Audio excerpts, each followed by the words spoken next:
ময়মনসিংহ থেকে উত্তরের দিকে যে ব্রাঞ্চ লাইনটি গিয়েছে তার সেই স্টেশনটির নাম মোহনগঞ্জ। স্থানীয় লোকজন একে উজান দেশ বলেই জানে। যদিও নাবাল অঞ্চলের শুরু এখান থেকে, শুকনো মৌসুমে কিচ্ছু বোঝার উপায় নেই। দিগন্ত বিস্তৃত বৃক্ষহীন বিশাল মাঠ, এঁকে বেঁকে তার ভেতর দিয়ে চলে গেছে পায়ে চলার পথ। সেই পথ ধরে উত্তরে যাওয়া মানে বাটি অঞ্চলে গিয়ে পড়া। চট করে কিছু বোঝার উপায় নেই। উজান দেশেও এরকম বিশাল মাঠ আছে, কিন্তু বাটির মাঠগুলো কেমন যেন অন্যরকম। এই মাঠের হাওয়ায় কিছু একটা যেন আছে। এই অঞ্চলের সঙ্গে পরিচয় নেই এমন মানুষজন এক ধরনের চাঞ্চল্য অনুভব করেন। তাদের কাছে মনে হয় এই মাঠ শুধু মাঠ নয়, এর অন্য কোনো পরিচয় আছে। যে পরিচয় বোঝা যায় বর্ষায়। কি বিপুল পরিবর্তন!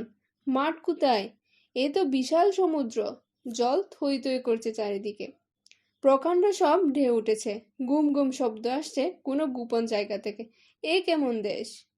অচেনা মানুষের কাছে মনে হতে পারে এই বোধহয় বিরান জলাভূমি, সহজে কিছু চুকে পড়বে না। বিশাল জলরাশির মধ্যে খানিকটা উঁচু জায়গা, অল্প কিছু ঘর নিয়ে ছোট জনপদ। হাওরের দিকে হারিয়ে ফেলা কোনো নৌকার মাঝি চিৎকার করলে এরা সাড়া দিবে। রাতের বেলা লণ্ঠন ঝুলিয়ে আলু দেখবে। এরা 6 মাস থাকবে জলবন্দি অবস্থায়। সেটাই সম্ভবত তাদের সুখের সময়। কাজকর্ম নেই, গান বাজনা, বাঘবন্দি খেলা আর লম্বা ঘুম। এই সময় এখানকার মানুষের শরীরে নেমে আসে অদ্ভুত এক আলস্য। মেজাজ হয়ে যায় রাজা বাদশার মতো। বিয়ে শাদী উৎসবে জমানো টাকা পয়সা সব খরচ করে ফেলে। তারপর একসময় জল নেমে যায়, জেগে উঠে থকথকে কাদার মাঠ, পলি ভর্তি সোনা ফলানো মাঠ। বাটি অঞ্চলের মানুষরা গা জাড়া দিয়ে জেগে উঠে। শুরু হয় অমানসিক পরিশ্রম। জমি তৈরি হয়, ফসল বোনা হয়, ফসল কেটে ঘরে তোলা, তারা আবার জলবন্দি হয়ে যায়। বড় সুখের সময় সেটা। বানিয়াবাড়ি এরকমই একটি গ্রাম। 3টি বিশাল হাওর একে জড়িয়ে ধরে আছে। উত্তরে নাওডুবের হাওর, দক্ষিণ এবং পশ্চিমে পাগলা হাওর, পূবে মতিবিবির হাওর। মতিবিবির হাওরের পানি শীতেও পুরোপুরি শুকায় না। থকথকে কাদার উপর হাত তিনেক পানি থাকে। রাজ্যের দেশান্তরী পাখি উড়ে আসে। নাওডুবির হাওর এবং পাগলা হাওরের পানি শুকিয়ে যায়, চাষবাস হয়। বানিয়াবাড়ি খুব ছোট্ট গ্রাম নয়, প্রায় 70টির মতো ঘর আছে। পাকা বাড়ি আছে 2টি। সবচেয়ে বড়টি বর্তমানে ওয়ারিশান হচ্ছেন গুলাম আলী। তিনি ভাটি অঞ্চলে থাকেন না, উজান দেশে বাসা বাড়ি বানিয়েছেন। পানির উপর দিয়ে আসা ভেজা বাতাস তার সহ্য হয় না। তিনি বৎসরে একবার বাগিদারদের কাছ থেকে ফসলের ভাগ নিতে আসেন এবং যাওয়ার সময় কিছু জমি বিক্রি করে যান। জমির উপর যাদের বেঁচে থাকা তারা জমি বিক্রি করে কখনোই ভালো চোখে দেখে না। গুলাম আলী প্রসঙ্গ উঠলে এরা বলে, গুলামের পুত গুলাম। গ্রামের দ্বিতীয় পাকা বাড়িটি বজলু সরকারের। লোকটি মহা কৃপণ। তার তৃতীয় পক্ষের স্ত্রীর মন রক্ষার জন্য তিনি পাকা বাড়ি করেন বলে সবার ধারণা সম্ভবত সত্যি। বজলু সরকার পাকা বাড়ির মতো ব্যাপারে পয়সা খরচ করবার মানুষ নন। গ্রামের 5-6 গড় পরিবার অসম্ভব ধনী, যদিও তাদের বাড়িঘর বা জীবনযাপন পদ্ধতি দেখে তা আঁচ করবার কোনো উপায় নেই। গ্রামের বাদবাকি মানুষদের তেমন কোনো জমি জমা নেই, এ নিয়ে খুব একটা মাথা ব্যথাও নেই। অন্যের জমি চাষ করে খানিকটা নিয়তিবাদী করে দিয়েছে। অনিত্য এই জগৎ সংসারে ঘরবাড়ি দালান কুটার তেমন কোনো প্রয়োজন নেই। এ ধরনের বিষয়বস্তু নিয়ে রচিত গান এরা খুব আগ্রহ নিয়ে গায়। মনির উদ্দিন এর ব্যতিক্রম। তার মাথায় অল্প বয়সে একটা পোকা ঢুকে গেল। যে করে হোক নিজের একটা ঘর লাগবে, নিজের জমি জমা লাগবে, একটা নৌকা লাগবে। এখানেই শেষ নয়, বজলু সরকারের মতো একটা দুলনা বন্দুক সে কিনবে। এসব স্বপ্ন সাধারণত দীর্ঘস্থায়ী হয় না। মনির উদ্দিনের বেলায় কেমন করে হয়ে গেল। টাকা জমানোর নেশায় পেয়ে বসলো। জোয়ান বয়স, বর্ষার সময় উজান দেশে গিয়ে কাঁচা পয়সা উঠাবে। গঞ্জের মেয়েদের সঙ্গে রঙ্গ তামাশা করবে তা না, বাঁশ কেটে কাঁচা টাকা জমায়। ঈদ উপলক্ষে নতুন লুঙ্গি গেঞ্জি কেনার টাকা দেন বজলু সরকার। সে টাকাও ফেলে দেয় মাটির ব্যাংকে। এবং একদিন সত্যি সত্যি মুখ কাচুমুচু করে বজলু সরকারকে জানায় সে একটা ঘর বাঁধতে চায়। বজলু সরকার বিরক্ত হয়ে বলেন, ঘর দিয়ে আর তুই করবি কি? বাংলা ঘরে ঘুমাইতে কোনো অসুবিধা আছে? অত বড় ঘর পইরা আছে। মনিরুদ্দিন বলল, নিজের একখান ঘর। বজলু সরকার বললেন, নিজের ঘর দিয়ে কি করবি? বিয়া শাদী করণের মতলব নাকি? মনিরুদ্দিন চুপ করে থাকে। বজলু সরকার দরাজ গলায় বলেন, সময় হইলে বিয়া আমিই দিমু, জমির অভাব নাই, একখান ঘর বানায়ে থাকবি। গেল ফুরাইয়া, যা কাম কর গিয়া।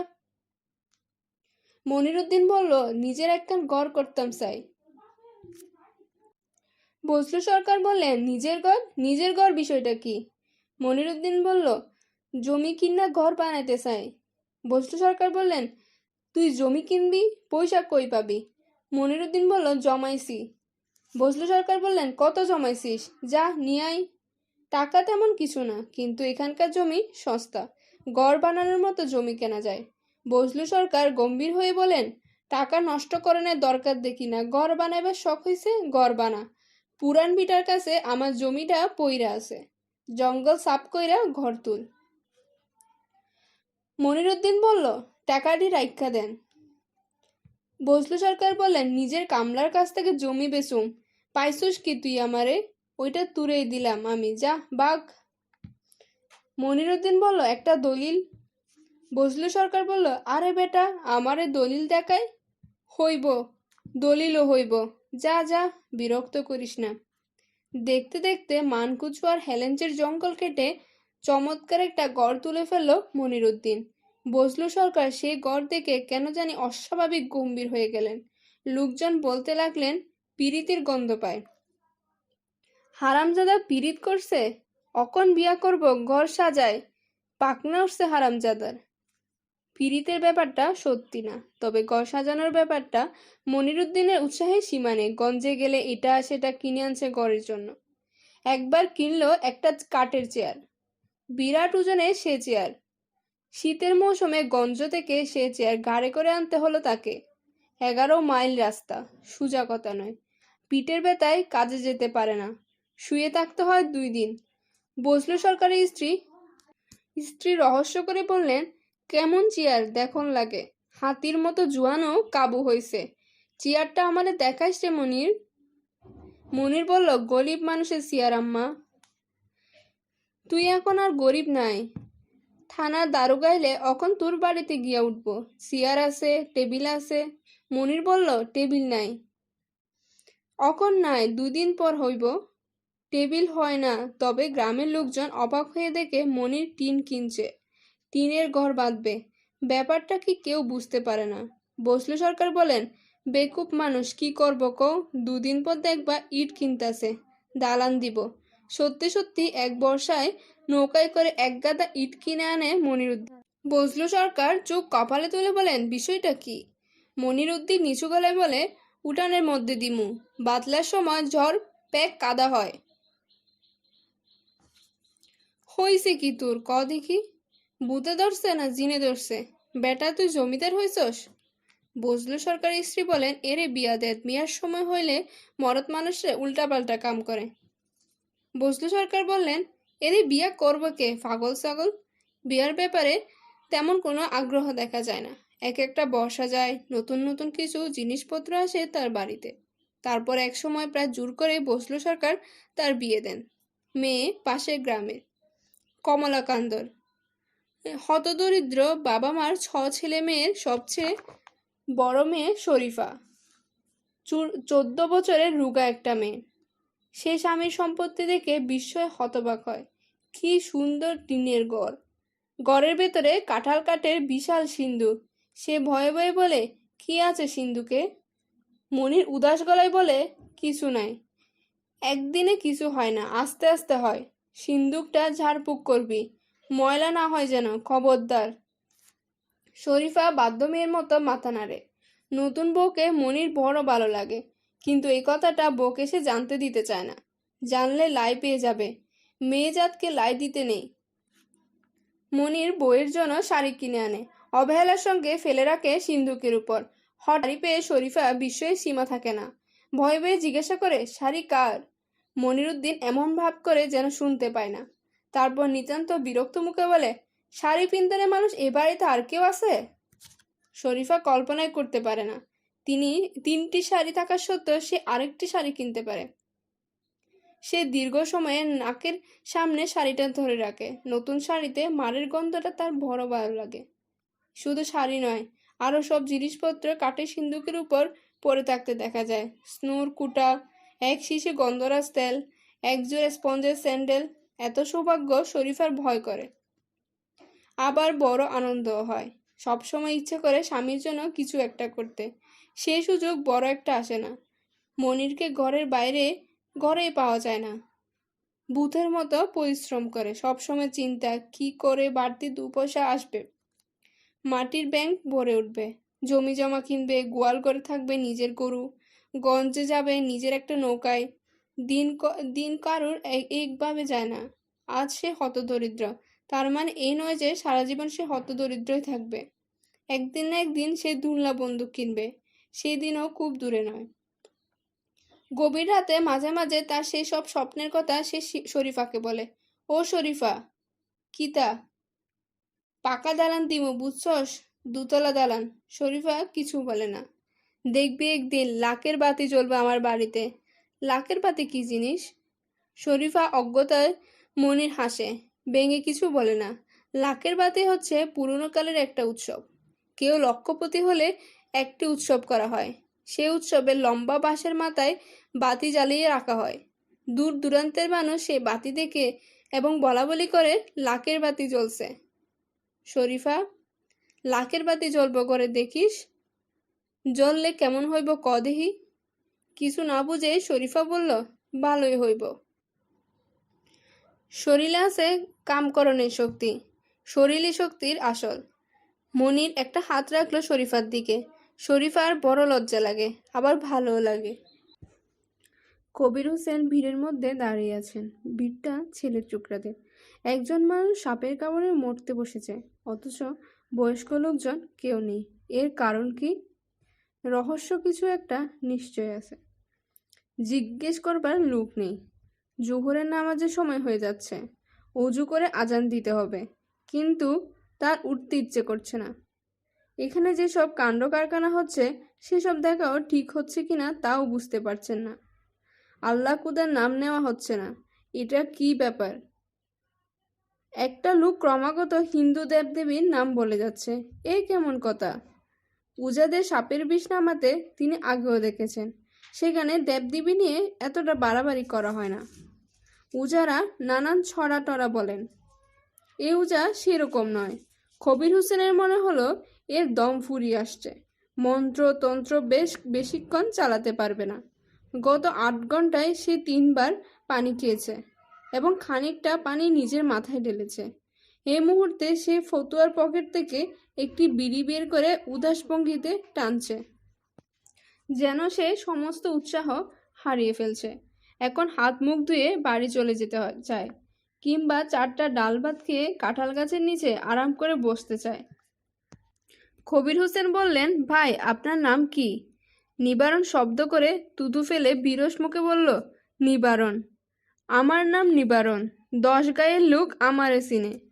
নিবারণের কণ্ঠে স্পষ্ট বিরক্তি। সে অপমানিত বোধ করছে। কিরকম দেখতেছেন? কিছু বুঝতেছি না। বিষ নামছে? উফ, তেজ বেশি। মঙ্গলবার কৃষ্ণপক্ষের রাইতে কারবার হয়েছে। মুশকিলটা বুঝতেছেন? বেজায় মুশকিল। না, বুঝতেছি না কি মুশকিল। নিবারণ অত্যন্ত বিরক্ত হলো। কড়া কিছু কথা বলতে গিয়েও বলল না। কবির হোসেন মনিরুদ্দিনের দিকে এগিয়ে গেলেন। তার ইচ্ছে হচ্ছে 3বার সূরা ইখলাস পড়ে একটা ফু দিবেন। আল্লাহ পাক কালাম হচ্ছে সবার উপরে। কেমন আছো মনির? মনিরুদ্দিন চোখ তুলে থাকালো। তার চোখ লাল। সে কোনো জবাব দিল না। ব্যথা হচ্ছে, জি। দমে দমে আল্লাহর নাম নাও। আল্লাহ পাক হচ্ছেন রহমতুল্লাহি। আমাদের পয়গম্বর ছিলেন মাছের পেটে, দমে দমে আল্লাহর নাম নিচ্ছিলেন, সে কারণে। একটু পানি দেন মৌলানা সাহেব। আনতাসি, পানি আনতাসি। কবির হোসেন অত্যন্ত ব্যস্ত হয়ে বাড়ির দিকে গেলেন। মেয়ে ছেলেতে বাড়ি ভর্তি, পাখির মতো কিচিরমিচির করছে। মনিরুদ্দিনে পানি খাওয়ানো লাগে। ভেতর থেকে একজন কে চিকন গলায় বলল, উজা পানি দিতে নিষেধ করছে। কবির হোসেন বললেন, 83 মানুষ পানি চাইলে দেওয়ান লাগে। পানি খেলে কিচ্ছু ক্ষতি নাই, পানির উপর আল্লাহ তাআলার খাস রহমত আছে। বড় একটা ঘটিতে এক ঘটি পানি এনে দিল শরীফা। এই মেয়েটিকে তিনি রাতে ছুটে যেতে দেখেছেন। নিতান্তই বাচ্চা মেয়ে, কেঁদে কেঁদে চুপ ফুলিয়ে ফেলেছে। কবির হোসেন বললেন, মা চিন্তা কইরো না, এক দিলে আল্লাহরে ডাকো। মেয়েটি স্পষ্ট চোখে তাকিয়ে আছে তার দিকে, যেন সে আরো কিছু শুনতে চায়। কবির হোসেন নরম গলায় বললেন, বাতাসর আমি মসজিদে মিলাদ পড়াইয়া দিব, কোনো চিন্তা করবা না, ফিয়ামানিল্লাহ, আল্লাহ পাক আসান দেওয়ানালা। শরীফা ক্ষীণস্বরে বলল, রইতে ফালাইয়া থুইছে, কষ্ট হইতাছে, ইনারে একটু ছায়াতে নিয়ে যান মৌলানা সাহেব। কবির হোসেন বললেন, ঠিক ঠিক ঠিক, ছায়ার মধ্যে নেওয়া দরকার, করতাছি আমি, ব্যবস্থা করতেছি। মনিরুদ্দিন ঢকঢক করে সবটা পানি খেল। এত তৃষ্ণা ছিল তার কে জানতো। কবির হোসেন বললেন, এরে ছায়ার মধ্যে নিয়ে বসায়, কোনো বাঁধা আছে? নিবারণ হা না কিছুই বলল না, নিজে উঠে গেল কাঁঠাল গাছে ছায়ায় বসলো। অসহ্য গরম পড়েছে, মাটি থেকে ভাপ বেরোচ্ছে গরমে। কবির হোসেন অবাক হয়ে লক্ষ্য করলেন নিবারণ মাথা নিচু করে বমি করছে। লোকটা অসুস্থ। কবির হোসেন এগিয়ে গেলেন, লোকটার কষ্ট হচ্ছে। কবির হোসেন বললেন, কি হয়েছে আপনার? নিবারণ বলল, শরীরটা খারাপ, বয়স হয়েছে। কবির হোসেন বললেন, আসেন মাথায় পানি ডালি, তারপর শুয়ে থাকেন। নিবারণ কোনো কথা বলল না। মৌলানা সাহেব অবাক হয়ে লক্ষ্য করলেন লোকটি কাঁদছে। কবির হোসেন বললেন, আপনার শরীর কি বেশি খারাপ? নিবারণ তারও জবাব দিল না। কবির হোসেন খুব মন খারাপ হয়ে গেল। কবির হোসেন আবার বললেন, পেটে খিদা আছে, কিছু খাইবেন? নিবারণ হা না কিছুই বলল না, আবার বমি করলো। যে ভিড় মনিরুদ্দিনকে ঘিরেছিল তা এখন নিবারণের চারিদিকে। নিবারণ তার লাল চোখকে চারিদিকে দেখলো, তারপর ধমক দিয়ে বলল, কি দেখো, এটা কি রঙ্গ তামাশা? তার বলার মধ্যে কিছু একটা ছিল। কয়েকজন ছেলেপুলে একসঙ্গে হেসে উঠল। দুঃখে এবং কষ্টে নিবারণের চোখে পানি পড়তে লাগলো। কবির হোসেন এক বদনা পানি জোগাড় করে নিবারণ উজার মাথায় ঢালতে লাগলেন। নিবারণ নাড়াচাড়া করছে না, বাধ্য ছেলের মতো মাথা পেতে বসে আছে। এক বদনা পানি শেষ হতে সে ক্ষীণকণ্ঠে বলল, আর একটু পানি দেন, আরাম লাগতেছে? হ। কবির হোসেন পানি খুঁজে গেলেন। বেশিক্ষণ থাকা যাবে না, মসজিদের ইমামতির কাজ কঠিন দায়িত্বের কাজ। দুনিয়া একদিকে চলে গেলেও ঠিক সময়ে উপস্থিত থাকতে হবে। কিন্তু তার যেতে ইচ্ছে করছে না, বড় মায়া লাগছে। আল্লাহ পাকের লীলা বোঝা যায়, একদিকে মায়া দেন, অন্যদিকে মায়া টেনে নেন। কি আজব কারবার! যা বাবা গিয়েছিল তাই। মসজিদ খাকা করছে, একটা মানুষ নেই। পানির ড্রামটাও শূন্য। যাদের পানি তুলে রাখার কথা তারা মনিরুদ্দিনের বাড়িতে বসে আছে বোধহয়। কবির হোসেনের ওজোর পানি দরকার নেই, তার ওজো আছে। কিন্তু যদি কেউ আসে এই দুপুরের রোদে, সে নিশ্চয় ওজোর পানির জন্য আবার হাঁটবে না।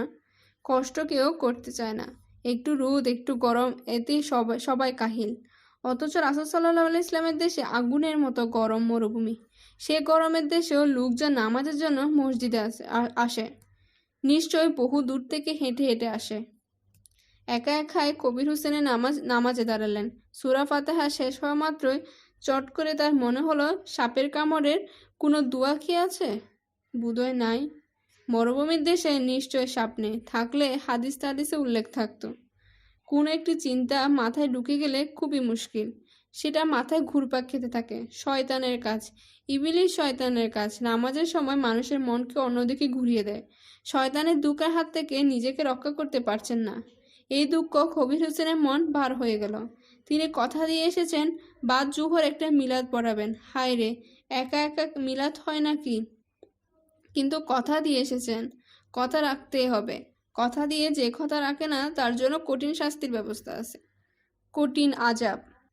কবির হোসেন একাই মিলাদ পড়লেন। মসজিদে ঘরের এক পাশে কাসাসুল আম্বিয়া বইটি যত্ন করে রাখা। সে বইটি হাতে নিয়ে কিছুক্ষণ পাতা উল্টালেন। এর প্রতিটি পাতা তার অসংখ্য বার পড়া। কোথায় কি আছে চোখ বন্ধ করেই বলতে পারেন, তবুও নতুন করে পড়া যায়। এই সমস্ত বই কখনো পুরনো হয় না, কিন্তু আজ কিছুতেই মন বসছে না। মনিরের দিন যেন মন টানছে। ক্ষুধার তৈরি জীব মানুষ, আবার সাপও সে ক্ষুধাতালা সৃষ্টি।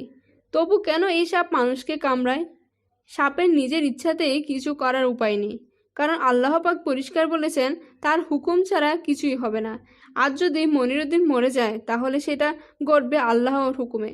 কিন্তু কেন? কবির হোসেন দীর্ঘ নিঃশ্বাস ফেললেন। তিনি অনেক কিছুই বুঝতে পারেন না। তার জ্ঞান বুদ্ধি সেরকম নেই, থাকলে ভালো হতো। কিন্তু কি আর করা যাবে, আল্লাহ সবাইকে সব জিনিস দেন না। কেউ পায়, কেউ পায় না। কেন এরকম হবে? বাবা মা তাদের সব শিশুকে সমান আদর করেন, তাদের সামান্য অসুখ বিসুখে অস্থির হন, কিন্তু চিন্তাটা উল্টো দিকে যাচ্ছে। কবির হোসেন নিজেকে সামলে নিয়ে দোয়া করতে বসলেন। মনিরুদ্দিনের কথা আল্লাহকে গুছিয়ে বলতে গিয়ে তার চোখে ভিজে উঠল। অথচ আশ্চর্যের ব্যাপার, মনিরুদ্দিন ছোকরা তাকে দেখতে পারেন না। রাস্তায় দেখা হলে অন্যদিকে মুখ ফিরিয়ে থাকে। একদিন তিনি বলেই ফেললেন, রাস্তায় দেখা সাক্ষাৎ হয়, তুমি আমারে সালাম দাও না, বিষয় কি কও দেখি। মনিরুদ্দিন মুখ শান্ত করে থাকে, উত্তর দেয় না। সালাম দেওয়া হজরতে সুন্নত, সুন্নত পালন না করলে কঠিন আযাব। পুলসিরাত পার হন দেয়, জিনিসটা খেয়াল রাখবা। আরেকটা কথা, নামাজে সামিল হও না কেন? মনিরুদ্দিন বলল, কাজ কাম নিয়ে থাকি। কবির হোসেন বললেন, তা তো থাকবাই, কৃষিকাজ হইল গিয়া তোমার ফরজে ফিকা, কিন্তু 5 ওয়াক্ত আল্লাহ পাকের সামনে খাড়া হওয়া বড় ফরজ।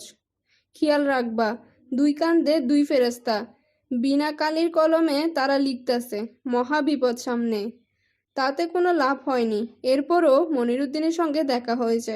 সে মুখ তো শক্ত হয়ে করে রেখেছে। তিনি নিজে আগ বাড়িয়ে জিজ্ঞেস করলেন, কেমন আছো মনির? মনিরুদ্দিন জবাব দিল, জি ভালো। কবির হোসেন বললেন, ভালো থাকলেই ভালো। তোমার বউটা ভালো? মনিরুদ্দিন বলল, হু। কবির হোসেন বললেন, আচ্ছা আচ্ছা, খুশির কথা। যাক, এতদিনে তোমার বাড়িতে। মনির কিছু বলল না। এইসব ক্ষেত্রে ভদ্রতা করে হলেও আসবার কথা বলতে হয়। তাও সে বালায়ের নেই। নিশ্চয় কোনো কারণ আছে। কারণ ছাড়া মানুষ কিছু করে না, কারণটা জানতে ইচ্ছে করে। কবির হোসেন দেয়ালে ঠেস দিয়ে বসেছিলেন। সেই অবস্থায় একসময় ঘুমিয়ে পড়লেন এবং ঘুমের মধ্যে ভয়াবহ একটা দুঃস্বপ্ন দেখলেন। গামে তার গা ভিজে গেল, তৃষ্ণায় বুকের ছাতি ফেটে যাওয়ার মতো হলো। কি ভয়াবহ দুঃস্বপ্ন, কি ভয়ঙ্কর দুঃস্বপ্ন! কবির হোসেন সূরা ইখলাস পড়ে বুকে ফু দিলেন। তার স্বপ্নের ঘোর এখানেই কাটেনি। বুক দরফর করছে, পানির পিপাসা হচ্ছে। অ্যালুমিনিয়ামের একটা জগে খাবার পানি থাকে। তার কেন যেন মনে হলো পানি নেই, আসলে তাই শূন্য। তার পিপাসা আরও বেড়ে গেল। তিনি বাইরে এসে দাঁড়ালেন। এমন লাগছে কেন চারিদিক? নাকি এখনো তিনি স্বপ্ন দেখছেন? কেমন যেন থমথম করছে। আকাশ মেঘে ঢাকা, অনেক উঁচুতে চক্রাকারে চিল উঠছে। তিনি এ অঞ্চলের মানুষ নন, এখানে দীর্ঘদিন ধরে আছেন। তবু এই অঞ্চলের আবহাওয়ার গতি প্রকৃতি ধরতে পারেন না। কিন্তু তার মনে হলো সামনে দুঃসময়। একটি প্রচণ্ড শিলাবৃষ্টি সব শেষ করে দিতে পারে। একটি ভারী বর্ষণ মানে শূন্য একটি দীর্ঘ বৎসর। স্বপ্নে কি এই ইঙ্গিতই ছিল? কবির হোসেন বিড়বিড় করে বললেন, ইয়া মাবুদ, ইয়া রহমানুর রহিম। মনিরুদ্দিনের বাড়িতে কোনো পুরুষ মানুষ কেন ছিল না? এখন তা বুঝতে পারছেন। ফসল কাটা শুরু হয়েছে। যত তাড়াতাড়ি সম্ভব শস্য ঘরে তুলতে হবে। মানুষগুলোর এখন কোনো ভূত শক্তি নেই। এরা কাজ করছে যন্ত্রের মতো। মাঝে মাঝে তাকাচ্ছে আকাশের দিকে, তাকিয়ে আরো গম্ভীর হয়ে যাচ্ছে। ভয়াবহ সব স্মৃতি আছে তাদের, সেই সব নিশ্চয় মনে পড়ে যাচ্ছে। আসরের নামাজের সময় কি হয়ে গেল? মেঘে সূর্য ঢাকা পড়েছে। সময় বুঝার উপায় নেই। আজান দেবেন নাকি অপেক্ষা করবেন আরো খানিকক্ষণ? তিনি মসজিদের বারান্দায় উবু হয়ে বসে রইলেন। ভাবতে লাগলেন স্বপ্নটার কথা। স্বপ্নটা এরকম, তিনি যেন বাইরে কোথাও যাবেন। আচকান গায়ে দিয়ে জুতা পরবার জন্য নিচু হয়েছেন। অমনি গলায় কি যেন ফাঁসের মতো আটকে গেল। প্রথমে হালকাভাবে, কিন্তু ক্রমে তা শক্ত হয়ে এঁটে বসতে শুরু করলো। তিনি হাত দিয়ে তা ছাড়িয়ে নিতে চেষ্টা করলেন, কিন্তু পারলেন না। জিনিসটা দারুণ পিছল। হঠাৎ তার মনে হলো এটা বোধহয় সাপ, আর তখনই সাপটা কানের কাছে ছুবল বসিয়ে দিল। তীব্র ব্যথায় জেগে উঠে তিনি বুঝলেন স্বপ্ন দেখেছেন, অথচ আশ্চর্যের ব্যাপার কানের কাছের জায়গাটা এখনো ফুলে আছে, ব্যথা করছে, সম্ভবত কাঠপিঁপড়ে কামড়। স্বপ্নে ছোটখাটো জিনিস অনেক বড় হয়ে আসে। কবির হোসেন উঠে দাঁড়ালেন, বাড়ি ফিরে যাবেন। পানি পিপাসায় এখন সত্যি সত্যি কাতর হয়েছেন। আসরে আজান দেওয়া হলো না, দেওয়া ঠিকও হবে না। ওজনে ঘুমিয়ে পড়েছিলেন। গাঢ় ঘুম হয়েছে, গাঢ় ঘুমে ওজন নষ্ট হয়ে যায়। পথ জনশূন্য, সব মাঠে চলে গিয়েছে, অথচ তিনি কিছুই জানেন না। এরা তাকে কিছুই বলেনি। এরা নিশ্চয়ই ভোরবেলায় টের পেয়েছে। মেঘ বৃষ্টির ব্যাপারগুলা এরা খুব ভালো জানে। একবার বৈশাখ মাসে আকাশ অন্ধকার করে মেঘ এলো, দেখেই মনে হচ্ছে পৃথিবী তুলপার হয়ে যাবে। তিনি অত্যন্ত ব্যস্ত হয়ে পড়েছিলেন, অথচ গ্রামের মানুষ নির্বিকার। তারা হাসি মুখে বলেছে, এটা হইল দেহেন মেঘ, শক্ত বাতাস দিব, কয়েক ফুঁড়া বৃষ্টি পড়ব, ব্যাস। আসলেই তাই। এরা আকাশের দিকে তাকিয়ে অনেক কিছু বলে ফেলে। প্রকৃতির উপর যাদের এত নির্ভর, তাদের তো প্রকৃতিকেই বুঝতে হবে। কিন্তু এরা কেউ তাকে কিছু বলল না কেন? তিনি কি এদের একজন না? এদের সুখ দুঃখ কি তার সুখ দুঃখ নয়? অত্যন্ত আশ্চর্যের ব্যাপার, কোথাও কেউ তাকে আপন করে নেয়নি। দেশে দেশে ঘুরে জীবন কাটালো। যখন যেখানে ছিলেন তাদের কথাই ভেবেছেন। আল্লাহ পাকের কাছে খাস দিলে তাদের জন্য মুনাজাত করেছেন। তাতে লাভ কি হয়েছে? কেন এই গ্রামের একটি লোক তাকে দৌড়ে এসে বলল না, মৌলানা সাহেব, আপনার বড় বিপদ, আপনার দোয়া খায়ের করেন। কিংবা মনিরের বউটার কথাই ধরা যাক, এই রাতে বেলা একা একা ছুটে গেছে, তার কাছেও তো আসতে পারতো না? হঠাৎ কবির হোসেনের মনে হলো তার চোখে পানি এসে পড়েছে। তিনি বড় লজ্জা পেলেন। ভাগ্যিস দেখার কেউ নেই। তিনি খুব সাবধানে পাঞ্জাবির খুঁট দিয়ে চোখ মুছলেন। ধবধবে সাদা পাঞ্জাবিতে সুরমা দাগ লেগে গেল। বাড়ি গিয়ে সাবান দিয়ে ধুতে হবে। ময়লা কাপড় তিনি পরতে পারেন না, দীর্ঘদিনের অভ্যাস। কাপড় ময়লা থাকলে মনটাও ময়লা হয়ে যায়। এজন্যই দিনের নবী রাসূল সাল্লাল্লাহু আলাইহি ওয়াসাল্লাম পরিষ্কার কাপড় পরতেন, সুগন্ধি মাখতেন। কবির হোসেন গঞ্জ থেকে একটি শিশি আতর কিনেছেন। গন্ধটা ভালোই, কিন্তু চামড়ায় লাগালে জ্বালা পোড়া করে, কাপড়ে লাগালে বিশ্রী হলুদ রং ধরে। আতরের টাকাটা পানিতে পড়েছে। কবির হোসেনের জন্য একটা ছোটোখাটো বিস্ময় অপেক্ষা করছিল। তার একটা চিঠি এসেছে। এখানে চিঠি আসে 15 দিনে পর পর। পিয়ন এত দূর আসে না, কোনো একটা কেরায়া নৌকার মাঝি হাতে ধরিয়ে দেয়।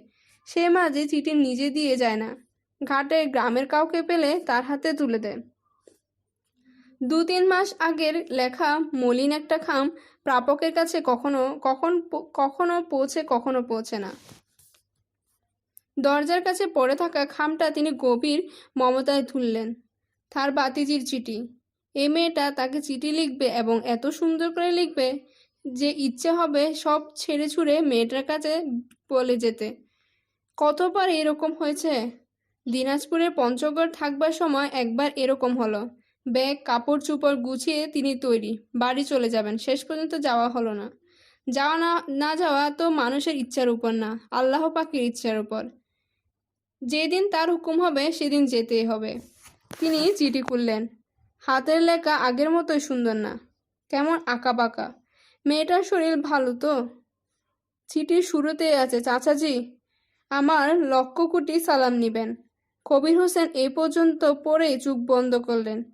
যে সালাম নিচ্ছেন এবং সত্যি সত্যি শব্দ করে বললেন, ওয়ালাইকুম আসসালাম গো আম্মা, ওয়ালাইকুম আসসালাম। আমি অন্তরে বড় দুঃখিত হইলাম চাচাজি, যে আপনি অভাগীর পত্রের জবাব দেন না। আমি তো কোনো দোষ করি নাই। যদি জানিয়া করিয়া থাকি, আপনার পায়ে ধরিয়া ক্ষমা চাই। চাচাজি, আমাকে ক্ষমা দেন। কবির হোসেনের চোখ দিয়ে টপ টপ করে পানি পড়তে লাগলো। এই মেয়েটি তার বড় আদরের। 4 বছর বয়স থেকে একে বড় করেছেন। 15 বছর বয়সে বিয়ে দিয়েছেন। খুব শখ করে বিয়ে দিয়েছিলেন। বিয়েতে মেয়েটার জীবনটা নষ্ট। সুন্দর ছেলে, সুন্দর চেহারা, কিন্তু স্বভাব চরিত্র ইবলিশের মতো। মেয়েটার কষ্ট চোখে দেখা যায় না। দেশ ছাড়লেন তখন, কত যুগ আগের কথা। তিনি দীর্ঘ নিঃশ্বাস ফেললেন। চাচাজি, আমার তো কেউ নাই, এক আপনি আছেন। সে আপনারেও কতদিন দেখি না। এখন দেখার জন্য মন খুব পেরেশান হয়, শরীরও ভালো না। যদি কিছু হয়, যদি আর আপনার দেখা না পাই। কবির হোসেনের ভ্রু কুঞ্চিত হলো। ছি ছি ছি, এই কীরকম ক্ষুধা নারাজ কথা। হায়াত মত আল্লাহর হাতে, এই নিয়ে কখনো কোনো কথা বলা উচিত না, কখনোই না। চাচাজি, আপনি শুনে খুব খুশি হবেন, আমার বড় মেয়ে আনু এবার আইএ পাশ করেছে, এখন বিএ ক্লাসে ভর্তি হতে চায়। আমার ইচ্ছে না, কিন্তু তার বাবার খুব শখ। চাচাজি, বড় খুশির কথা, আনুর বাবার অনেক পরিবর্তন হয়েছে, এখন সে তার আগের মতো না, বদভ্যাস কিছুই নেই। অবশ্যই নামাজ কালাম করে না, কিন্তু জুমার নামাজে যায়। কবির হোসেনের মন আনন্দে ভরে গেল। বড় খুশির কথা, বড়ই খুশির কথা। আলহামদুলিল্লাহ, আলহামদুলিল্লাহ। আপনি যদি আমারে এখন দেখতে না আসেন, তাহলে ক্ষুধার কিরা। আমি আপনার জামাতরে নিয়া আপনারে নেওয়ার জন্য বাটি অঞ্চলে আসিব। সে অবশ্য পানির দেশে যাইতে ভয় পায়, কিন্তু উপায় কি? এবার আপনাকে আর যাইতে দিব না, বাকি কয়টা দিন থাকতে হবে আমাদের সঙ্গে, নয়তো আপনার উপর আল্লাহর কিরা। আহ, কি করার কথায় কথায় আল্লাহর কিরা। কিছুই শিখল না, রাগ করতে গিয়েও তিনি রাগ করতে পারেন না। কবির মমতায় তার চোখ আর্দ্র হয়। চাচাজি, আপনার পবিত্র পায়ে আমার 100 কোটি সালাম। তিনি চিঠি হাতে স্তম্ভ হয়ে বসে রইলেন। মনে বলে বললেন, ওয়ালাইকুম সালাম মা বেটি, ওয়ালাইকুম সালাম। চাচাজি গো, আপনার জন্য আমি খুবই কাঁদি, আপনার যত্ন করিবার ইচ্ছা হয়, মনটা পেরেশান হয় চাচাজি। মাঝে মাঝে আপনারে কেরাবে দেখি, তখন বড় অস্থির লাগে। চাচাজি গো, আমার শরীর ভালো না, আপনারে দেখতে মন চায়। আল্লাহ পাক কি আমার আশা পূর্ণ করিবেন না? মেয়েটার জন্য খুব মন কাঁদতে লাগলো। চলে গেলে কেমন হয়? অনেক দিন তো হলো এখানে, জীবন প্রায় পার করে দিয়েছি, শেষ কটা দিন না হয় থাকলেন নিজের জায়গায়। মরবার আগে আগে নাকি জন্মস্থানের মাটি ডাকতে থাকে, সে ডাক অগ্রাহ্য করা মুশকিল। জন্ম মাটির উপর শুয়ে থাকলে মৃত্যুর সময় আজাব কম হয়, বিদেশে মৃত্যু খুব কষ্ট। তিনি অজুর বদনা নিয়ে বারান্দায় এলেন। চিলগুলো এখন উঠছে, তবে আগের মতো এত উপরে নয়, অনেকখানি নিচে নেমে এসেছে। কালো রঙের আকাশে কেমন একটা থামাটে আবা। মনির উদ্দিনের বাড়ির ভিড় পাতলা হয়ে গেছে। বয়স্ক মানুষের মধ্যে আছে জলিল মিয়া, সে এসেছে কিছুক্ষণ আগে। বসে আছে মুখ গম্ভীর করে, পরপর দুটি বিড়িকে তিনটিতে সে সবেমাত্র ধরিয়েছে। সে ক্ষুব্ধ চোখে তাকিয়েছে নিবারণের দিকে। নিবারণ তার গায়ের ফতুয়া খুলে ফেলেছে, মাথায় পানিতে ভিজানো গামছা। মনিরুদ্দিনের ভেতর নিয়ে শুয়ে দেওয়া হয়েছে, সে ঘুমোচ্ছে না অর্ধচেতন অবস্থায় পড়ে আছে বোঝা মুশকিল। শরীফা পাখা দিয়ে হাওয়া করছে। শরীফার চোখ টকটকে লাল, সে কাঁদছে না, তবে মাঝে মাঝে হিক্কার মতো উঠছে। চৌকির কাছে মতির মা বসে আছে, সে বসেছে পা ছড়িয়ে। যখন কিছু লোকজন হয় তখন সে সারা শব্দ করে কাঁদে। এখন লোকজন নেই বলে চুপচাপ আছে। কিছুক্ষণ আগে একটা পান মুখে দিয়েছে, মুখ ভর্তি পানের রস। সে বেশ আয়েশ করে পান চিবুচ্ছে। প্রতি গ্রামে আশ্রয়হীনা কিছু মেয়ে মানুষ থাকে, বেঁচে থাকার তাগিদে এদের স্বভাব হয় অতি মুদর। মানুষের বিপদ আপদে এরা সারাক্ষণ সঙ্গে থাকে, বাড়ির মানুষদের সঙ্গে গলা মিলিয়ে কাঁদে। তবু কেন জানি মনে হয় অন্যের বিপদে এরা এক ধরনের মানসিক শান্তি পায়। কোনো এক বিচিত্র উপায়ে অন্যের দুঃসময় থেকে এরা আনন্দের উপকরণ সংগ্রহ করে। মতির মা এখন সম্ভবত তাই করছে। সে উঠে দাঁড়ালো এবং অস্বাভাবিক নরম গলায় বলল, পাঙ্গাটা আমার হাতে দেও গো বউ, তুমি একটু জিরাও। শরীফার পাখা দেওয়ার কোনো ইচ্ছে ছিল না, কিন্তু মতির মা জোর করে পাখা নিয়ে নিল। উজা হারামজাদা কোনো কামের না, বিষ নামাইব কি? বিষ আরো উঠাইছে, দেখো না চেহারা কেমন হয়েছে। মতির মা বেশ শব্দ করে দীর্ঘ নিঃশ্বাস ফেলল। কেমন কালা হয়ে গেছে শরীরটা, দেখছো? শরীফা কোনো কথা বলল না। মতির মা গলা নিচু করে বলল, কপালের লিখন না হইলে কি আর। সে কথা শেষ করল না, কারণ মনিরুদ্দিন নড়ে উঠেছে। তার চোখ বন্ধ, নিঃশ্বাস ফেলছে শব্দ করে। বুঝলা বউ, যে বছর অজন্মা গেল সেই বছর ফরিদের বাপের সাপে কাটলো। কি জুয়ান মানুষ, হাতির মতো শৈল, উজা এলো 3 জন, গরু মানত করলো তার বউ, লাভ হইল না। সকালে কাটছে, দুপুরের মধ্যে কাম শেষ। উজারা কইল, কলার ভুরাত কইরা মরা মানুষের দাও। তার বউ রাজি না, সে কবর দিতে চায়। তা মায়া মানুষের কথায় দাম কি? মায়া মানুষের কথার দাম হইল 1 পয়সা। গ্রামের 10 জন মিল্লা কলা গাছের বুড়া বানাইল, নিশান লাগাইয়া 7 দিনের খুরাকি দিয়া বাসাইয়া দিল। তারপরে কি হইল শুনবা? শরীফা শোনার কোনো ইচ্ছে নেই, কিন্তু সে হ্যাঁ না কিছুই বলল না। হে কলার বুড়া গিয়া লাগলো 2 মাইল দূরে নিশানাপুরে। শিয়াল কুত্তায় লাশ কামড়াইয়া খাইয়া ফেলল। একটা হাত শিয়ালে কামড় দিয়ে লইয়া আইলো এই গ্রামে। বুঝলা বউ, একটা কথা কই, হায়াত মত আল্লাহর হাতে। যদিও কিছু হয়, কলার ভরা তোমার স্বামীরে তুলবা না, কোনো লাভ হয় না। এককালে হইতো যখন বেহুলার মতো সতী নারী ছিল, অখন কি বেহুলার মতো সতী নারী পাইবা? না, পাইবা না। ত্রিভুবনে নাই। ও বৌদি, দানা পানি ছাইরা মুছে দাও। আহারে, মায়ের মুখটা শুকায় কি হইছে? মতির মার হাত এক মুহূর্তের জন্য থামছে না, পাকা পড়ছে। এ অবস্থায় ঘন্টার পর ঘন্টা পাকা নেড়ে যেতে পারবে। দেখে মনে হবে না ক্লান্তি তাকে স্পর্শ করেছে। বাটির গামলায় পানি। মাঝে মাঝে মতির মা পানিতে গামছা ভিজিয়ে মনিরুদ্দিনের কপালে মুছে দিচ্ছেন। ও বউ, আসমানের অবস্থা দেখছো? কপাল তোমার পুড়তাছে না, গ্রামের কপাল পুড়তাছে। দুইয়ানি ধানও তুলা যাইতো না, সব শেষ। ভিক্ষাকরণ লাগবো। গ্রাম গ্রাম চুক্তি। দেহি আরেকটা পান দাও। শরীফা পান এনে দিল। ঠিক তখন মনিরুদ্দিন ক্ষীণস্বরে বলল, ভিজা গামছা শৈলে ছোঁয়াইবা না, খবরদার, শীত লাগে। শরীফা এবং মতির মা দুজনকে চমকে দিল। বেশ শক্ত সবল মানুষের কথা। মতির মা বলল, শরীরটা কেমন বাজান? শৈল আছে শৈলের মতো, মাথার কাছে বৈশা বেশ বেশ করবা না। শরীফা কই? শরীফা এগিয়ে এলো। কিছু খাইতে দাও, খিদা লাগছে, ভাত আছে? শরীফা রান্না করে ছুটে গেল। সাপে কাটা বাড়িতে উনুন ধরনের নিয়ম নাই, কিন্তু মানুষটা ভাত খেতে চেয়েছে। 4টা গরম ভাত, একটা ডিম ভাজা, সেই সঙ্গে গুটো দুপুরা শুকনো মরিচ। কতক্ষণ আর লাগবে? মতির মা শরীফার পেছনে পেছনে রান্না করে এসে উপস্থিত হলো। চুপ কপালে তুলে বলল, চুলা ধরাইতেছ? কি সর্বনাশ! শরীফা বলল, ভাত খাইতে চাই। অন্য বাড়ি থাই কাইন দিমু, চুলা ধরাইবা? এইটা কেমন কথা? দেখি বর্তন দাও। মতির মা থালা নিয়ে বেরিয়ে গেল। তাকে অনেকখানি পথ যেতে হবে। মনিরুদ্দিনের বাড়িটি একেবারে এক পাশে। কার বাড়িতে যাবে সেও এক সমস্যা। অসময়ে খাবার দাবার পাওয়া যাবে এমন বাড়ির সংখ্যা এখানে বেশি নেই। মতির মা ঠিক করলো সে যাবে নিয়মত খার বাড়ি। খাওয়া দাওয়া ভালো। মনিরুদ্দিনের এটা হয়তো শেষ খাওয়া, ভালো মতো খাক। নিবারণ বলল, আমার একটা বিড়ি দেন। জলিল মিয়া না শোনার ভান করলো। নিবারণ দ্বিতীয়বার বলল, একটা বিড়ি দেন। সে আগে জলিলকে তুমি করে বলেছে, এখন আপনি করে বলছে। জলিলের খুশি হওয়ার কথা, খুশি হওয়ার বদলে রাগ তার গা জ্বলে যাচ্ছে। এই লোককে বহু হাঙ্গামা করে আনা হয়েছে, কিন্তু কাজের কাজ কিচ্ছু হচ্ছে না। খানিকক্ষণ হাম হাম করে নিজেই বমি টমি করে বাসিয়েছে, এখন আবার বিড়ি চায়। জলিল বলল, বিড়ি নাই।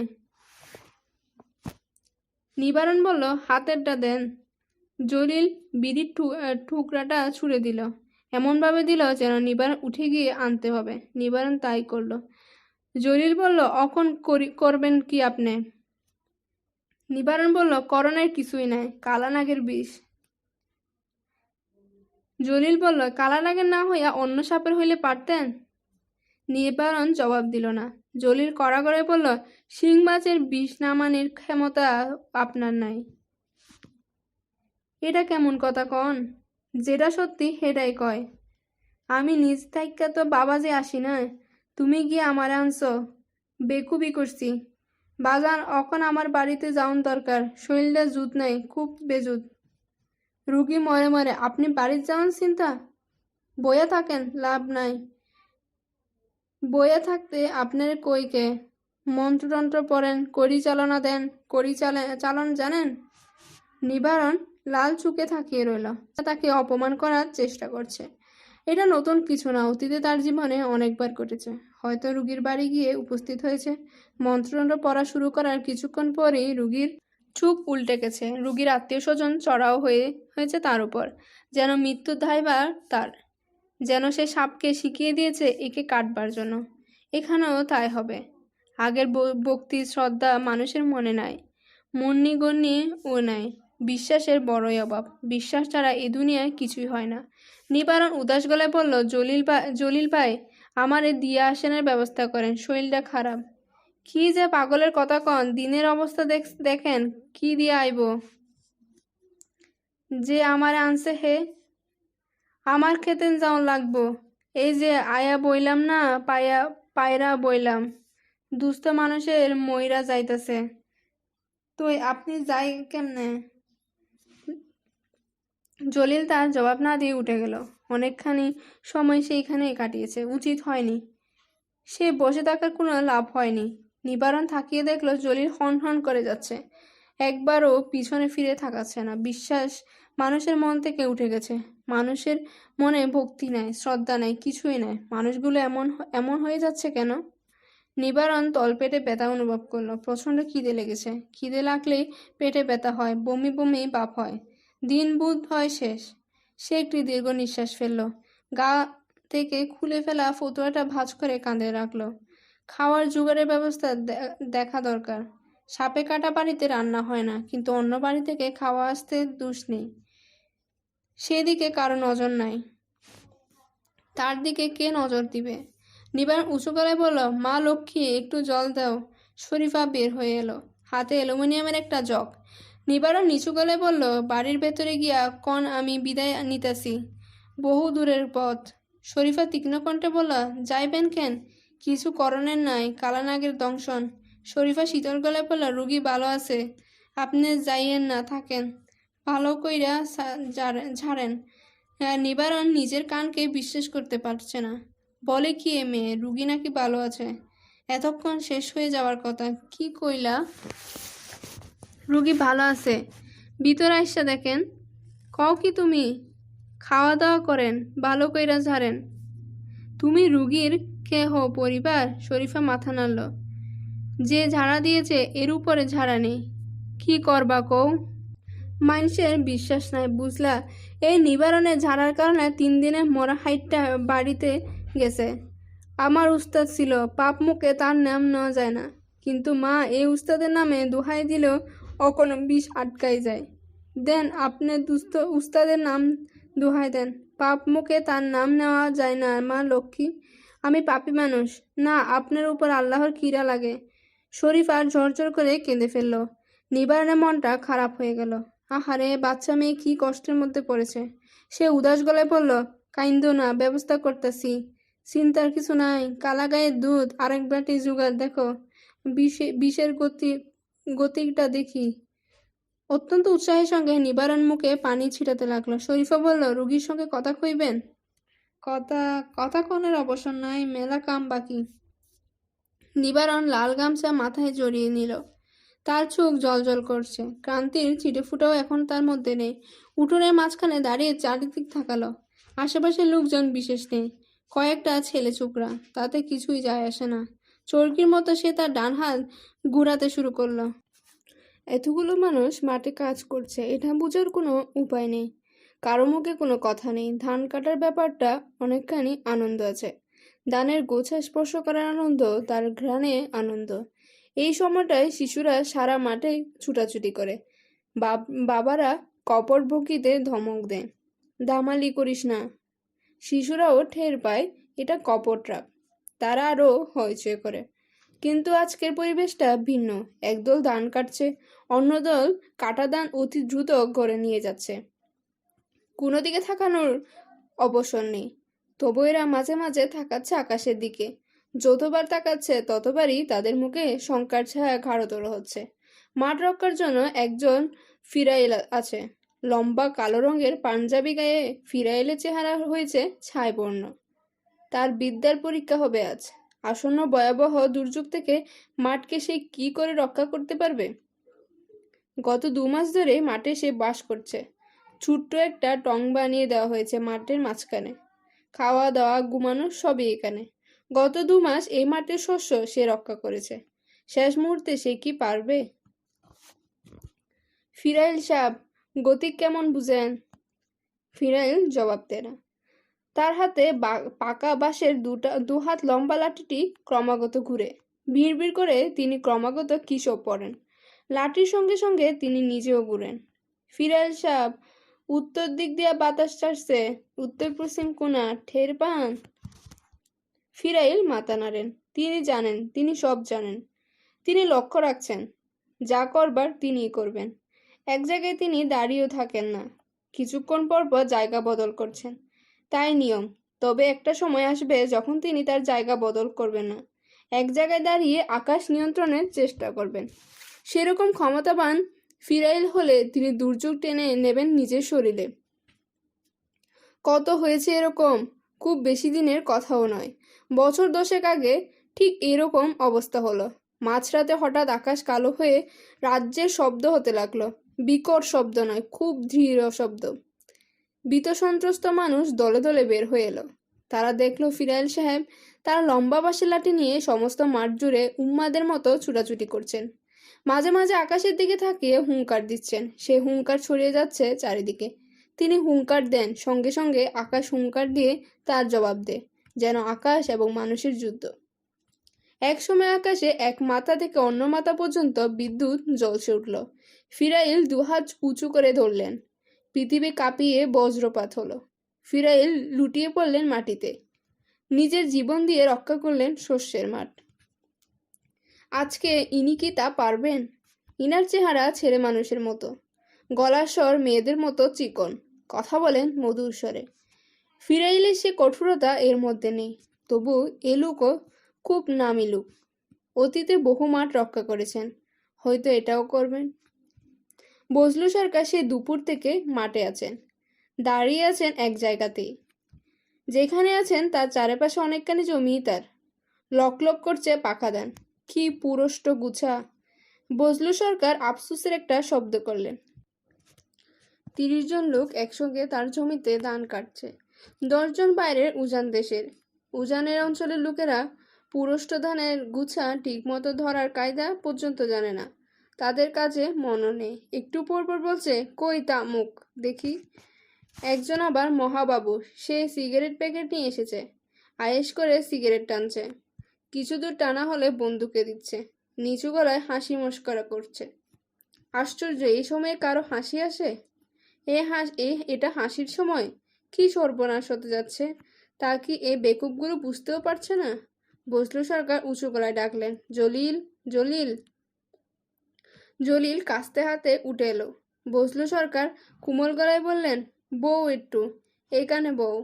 জলিল বিস্মিত স্বরে বলল, এটা বউনের সময়? কি কইবেন, তাড়াতাড়ি কন। বইতে কইছি বউ। জলিল বসল না, অবাক হয়ে থাকিয়ে রইল। বজলু সরকার প্রশংসার চোখে থাকিয়ে আছেন। এরকম 10টা মানুষ থাকলে ফসল কেটে গড়ে তোলা যায়। এরা মানুষ না, যন্ত্র। মনিরের খবর কি? কোনো খবর নাই। কেমন দেখলা? বালা না, অবস্থা খারাপ। এই সময়টার মধ্যে মনির থাকলে? বজলু সরকার কথা শেষ করলেন না। জলিল বলল, আর কিছু জিগাইবেন? উজা কি কয়? আরে ওই বেটা বলদ, জানে না কিছু। পুরানা কালের উজা কই পাইবা কও? পুরানা দিন নাই বুঝলা, পুরানা মানুষও শেষ দিনও শেষ। জলিল উৎসুক করতে লাগলো, দাঁড়িয়ে বকবক করার সময় এটা না। এই মানুষ এই সহজ জিনিসটা বুঝতে পারছে না। চিন্তা ভাবনা হয়তো মাথাটা খারাপ হয়ে গেছে। জলিল মিয়া জি, এখানে যে ফিরাইল দেখতেছ হেও নিকামা, এক ফোঁটা বৃষ্টি ফিরানের ক্ষমতা নাই। মুখের মধ্যে দুধের গন্ধ, স্যাংরা ফুলা। জলিল বলল, যাই কাম করি গিয়া, বেহুদা দিরিং হইতেছে। তুমি একটা কাম করো, যাও মন্দিরের বাড়িতে যাও গিয়া, একজন কেউ থাকুন দরকার। জলিল বিস্মিত হয়ে থাকালো। আমি যাইতাম, কিন্তু নড়তাম পারতেছি না। যাও, তুমি যাও। যাইয়া লাভটা কি? মনিরে ডাক্তারের কাছে নাও। ডাক্তার কবিরাজ এর কি করব? না করুক, তবু নাও, মনের শান্তি। জলিল জবাব না দিয়ে কাস্তে হাতে নিঃশব্দে তার জায়গায় ফিরে এলো। এই অঞ্চলে একমাত্র পাশ করা ডাক্তার থাকেন নন্দীপুরে। এখান থেকে কম করে হলেও 20 মাইল। নদীতে পানি নেই, গরুর গাড়ির ব্যবস্থা দেখতে হবে, সেও এ গ্রামে নেই। সবচেয়ে বড় কথা, দিনের এই অবস্থা। জলিল মিয়া জি, কি কইলাম এতক্ষণ? যাও মনিরের বাড়িতে যাও। লাভ নাই কিছু, লাভ লোকসান দেখনের কাম নাই, তোমারে যা কইলাম করো। বজলু সরকার মুখে বললেন লাভ লোকসান নিয়ে তিনি বিচলিত নন, কিন্তু আসল ঘটনা তা নয়। তিনি ঈশ্বরের সঙ্গে ছোট্ট একটা খেলা খেললেন, ঈশ্বরকে প্রবঞ্চনা করতে চাইলেন। তার মনে হলো নিজের ক্ষতির ভয় থাকা সত্ত্বেও তিনি মনিরের জন্য লোক পাঠাচ্ছেন। এতে আল্লাহ খুশি হবেন এবং কোনো অলৌকিক উপায়ে তার শস্যের ক্ষেত রক্ষা পাবে। আকাশে গুড় গুড় মেঘ ডাকতে শুরু করছে। মেঘের পর মেঘ জমেছে, অথচ আশ্চর্যের ব্যাপার, বৃষ্টির ফুটাও এখনো পড়েনি। তিনি ব্রু কুঞ্চিত করে ফিরাইলের দিকে তাকালেন। হাত তুলে অদ্ভুত সব অঙ্গভঙ্গি করছে লোকটা। রাগে গা জ্বলে যায়। এই চ্যাংড়াটা আনাই ভুল হয়েছে। এসব কি চ্যাংড়া ফ্যাংড়ার কাজ? উজানের কামালদের একজন কিসে যেন খুব মজা পেয়েছে, হাসতে হাসতে গড়িয়ে পড়েছে। অন্যরা ধান কাটা বন্ধ করে তাকিয়ে আছে তার দিকে। বজলু সরকার এগিয়ে গেলেন। কামলাটা হাসি মুখে বলল, সরকার সাহেব, কুদ্দুসের কথা শুনছেন? কুদ্দুস কয় কি? বজলু সরকার তাকে কথা শেষ করতে দিলেন না। প্রচণ্ড একটা লাথি বসিয়ে দিলেন। লোকটা ধান খেতে গড়িয়ে পড়ল। সরকার সাহেব নিজের জায়গায় ফিরে এলেন। হতভম্ব কামলাটা উঠে বসেছে। সে সঙ্গীদের দিকে থাকাচ্ছে সমর্থনের আশায়, কিন্তু সঙ্গীরা আবার কাজ শুরু করেছে, যেন কিছুই হয়নি। নিয়ামত খা মাঠে আসেননি, এছাড়া আর সবাই আছে। খাঁ সাহেব কেন আসেননি বোঝা যাচ্ছে না। শরীর খারাপ বোধহয়। ওনার দিন শেষ হয়ে আসছে। ছেলে নেই, দুটি মাত্র মেয়ে। মেয়ের জামাইরা এখনই কুন্দল শুরু করেছে। জমির ভাগাভাগি কি হবে এই নিয়ে প্রকাশ্যে আলোচনা। জামাই দুটোই হচ্ছে মহা হারামজাদা। বজলু সরকার একজনকে লক্ষ্য করলেন। বেশ প্যান্ট শার্ট গায়ে দিয়ে এসেছে, চোখে কালো চশমা, হাতে জ্বলন্ত সিগারেট ছিল। বজলু সরকারকে দেখে ফেলে দিয়ে সে এগিয়ে এলো এবং শুদ্ধ বাংলায় বলল, চাচাজির শরীরটা ভালো তো? শরীর ভালোই, তোমার শরীর কেমন? আছি কোনো মতে। এখানে আইসো কি জন্য? রঙ্গতামাশা দেখতে? জি, কি কইলেন? এটা রঙ্গতামাশা দেখানোর সময় না। তুমি গ্রামের জামাই, যদি জামাই না হইতা তাহলে তোমার ধান কাটতে লাগাইয়া দিতাম। জামাই হতভম্ব হয়ে থাকিয়ে রইল। নিয়ামতকার জামাইকে এত বড় কথা বলাটা ঠিক হয়নি, কিন্তু বজলু সরকার বেশ ভেবেচিন্তে বলেছেন। এই বিদেশি ছেলেটির সঙ্গে তিনি একটি বিরোধ তৈরি করতে চান। তিনি চান না এখানে সে স্থায়ী হোক। বাইরের লোকজন এখানে আস্তানা গাড়ুক তা তিনি চান না। এছাড়া এই শার্ট প্যান্ট পরা যুবকটির সঙ্গে কঠিন ব্যবহার করার একটু আগে তিনি লাথি বসিয়ে যে অন্যায়টি করেছেন তা খানিকটা কমবে। যে খেয়েছে সে বুঝবে এই লোকটি কাউকে রেহায়েত করেন না। তার স্বভাবই এমন। বজলু সরকার সব কাজে খুব ভেবেচিন্তে করেন। বড় হতে হলে ভেবেচিন্তে কাজ করতে হয়। তিনি সম্পূর্ণ নিজের চেষ্টা এবং নিজের বুদ্ধিতে বিশাল সম্পত্তি করেছেন, জল মহাল করেছেন। এইসব এমনি এমনি হয়নি। সম্পত্তি করা খুব কঠিন না, বজায় রাখাটাই কঠিন। বজলু সরকার লক্ষ্য করলে নিয়ামতকার জামাই মুখ কালো করে চলে যাচ্ছে। যাক, আপদ বিদায় হোক। তিনি একটি দীর্ঘ নিঃশ্বাস ফেললেন। তার মনে একটা গভীর ক্ষত আছে। বিপুল বিশেষ সম্পত্তি করেছেন ঠিকই, কিন্তু কোনো পুত্র কন্যার মুখ দেখতে পারেননি। তার 3 স্ত্রীর প্রতিটি অপদার্থ। আরেকবার চেষ্টা করা যায়, কিন্তু কেন জানি আর আগ্রহ বোধ করেন না। রক্তের তেজ মরে গেছে। বজলু সরকার লক্ষ্য করলেন ফিরাইল তার দিকে দ্রুত আসছে। কি বলতে চায় কে জানে। তিনি অন্যদিকে তাকিয়ে রইলেন।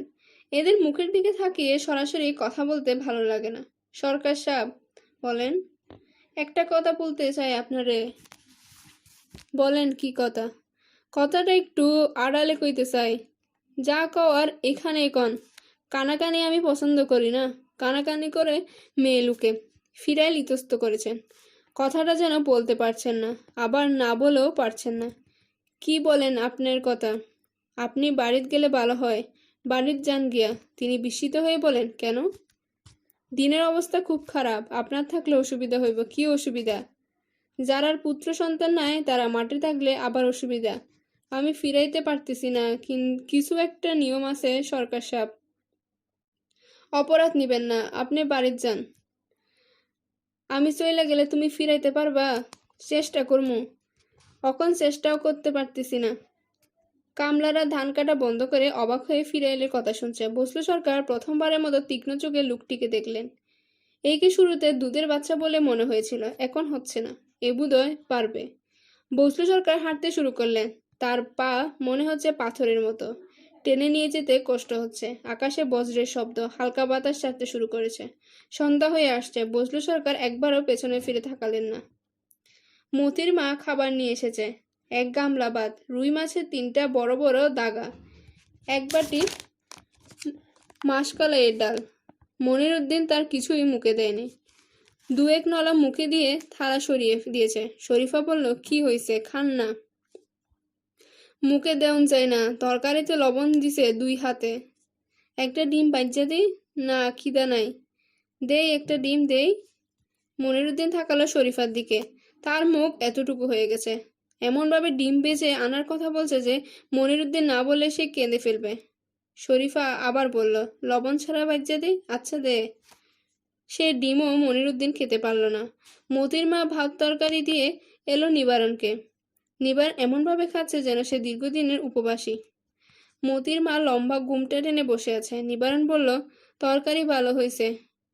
পুষ্কনির রুই মাছ এই সুস্বাদে আলাদা। নদীর রুই মাছ অত সুস্বাদ হয় না। নাম কি তোমার? মতির মা নাম বলল না, একটু সরে বসল। তার নিজের নাম কি কোনো কুচ আছে? তাদের মতে মানুষদের নিজের নাম থাকে না। ভাগ্যিস মতি বলে একটা মেয়ে ছিল, লোকজন সেই মেয়ের নামে ডাকে তাকে। মরা মেয়েটার কথা বারবার মনে করিয়ে দে। কোন বাড়ি তোমার? বাড়িঘর নাই। পান আছে? চুন বেশি করে দিয়ে একটা পান খাওয়া গো, ভালো মানুষেছি। মতির মা পান আনতে গেল। লোকটার সঙ্গে বসে গল্প করতে ভালো লাগছে। এই লোকটির সঙ্গে তার মৃত স্বামীর কোথায় যেন একটা মিল আছে।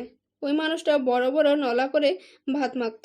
এমনিতে কথা টথা বলতো না, কিন্তু একটু ভালো খাওয়ার খাদ্য হলে শুরু হয়ে যেত বকবকানি। তার গল্প মানে খাওয়ার গল্প। মাসুল মাছ খেয়েছিল নাকি কোথায়, তার স্বাদের কোনো তুলনা নেই। চোখ বড় করে বলেছে, দুনিয়ার মধ্যে মাছ বলতে একটা মাসুল মাছ, হাড়ে গুড়ে মীরা। মীরা? মীরা মাছের তোমার আমার সুয়াদ কি? না খাইলে বুঝবি না। আন একদিন খাওয়াই দেখি, দেখি যদি পাই। খাওয়া খাদ্যের গল্পে ওই লোকটার কোনো ক্লান্তি ছিল না। মতির মা একটা ছোট্ট নিঃশ্বাস ফেলে পানি দিয়ে পান নিয়ে বের হয়ে এলো।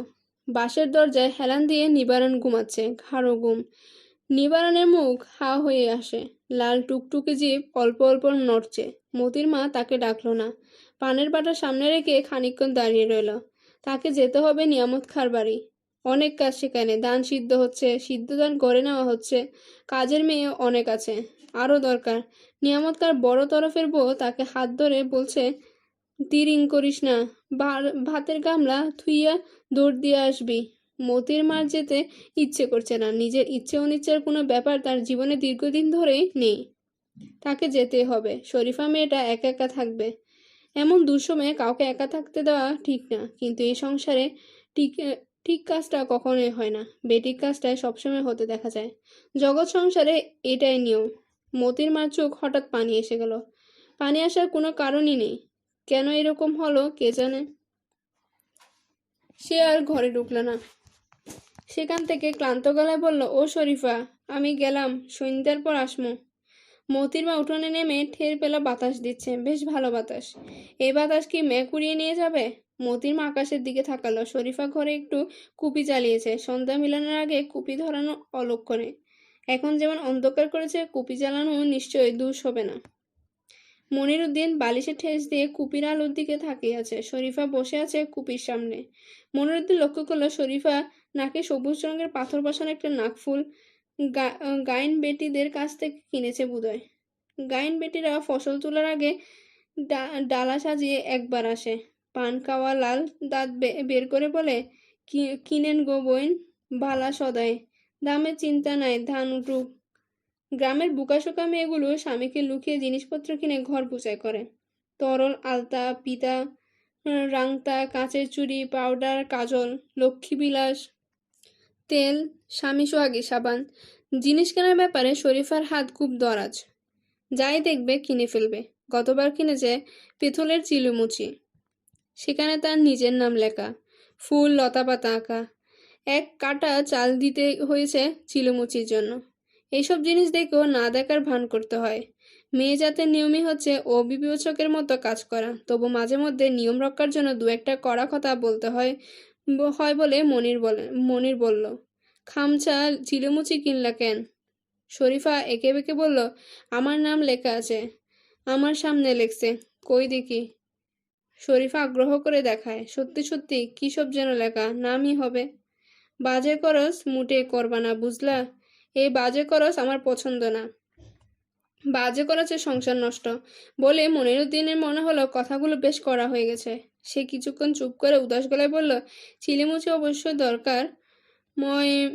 ময় মেহমান আসলে খাতির যত্ন করতে হয়। না, ভালোই করেছো। শরীফা ক্ষীণস্বরে বলল, আমার নাম লেখা আছে, চুরি হইতো না।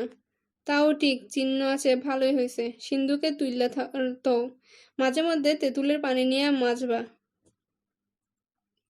শরীফার মুখ উজ্জ্বল হয়ে ওঠে। সে তৎক্ষণাৎ তেঁতুলের পানি নিয়ে মাজতে বসে এবং ঝকঝকে জিনিসটি গভীর মমতায় তুলে রাখে সিন্ধুকে।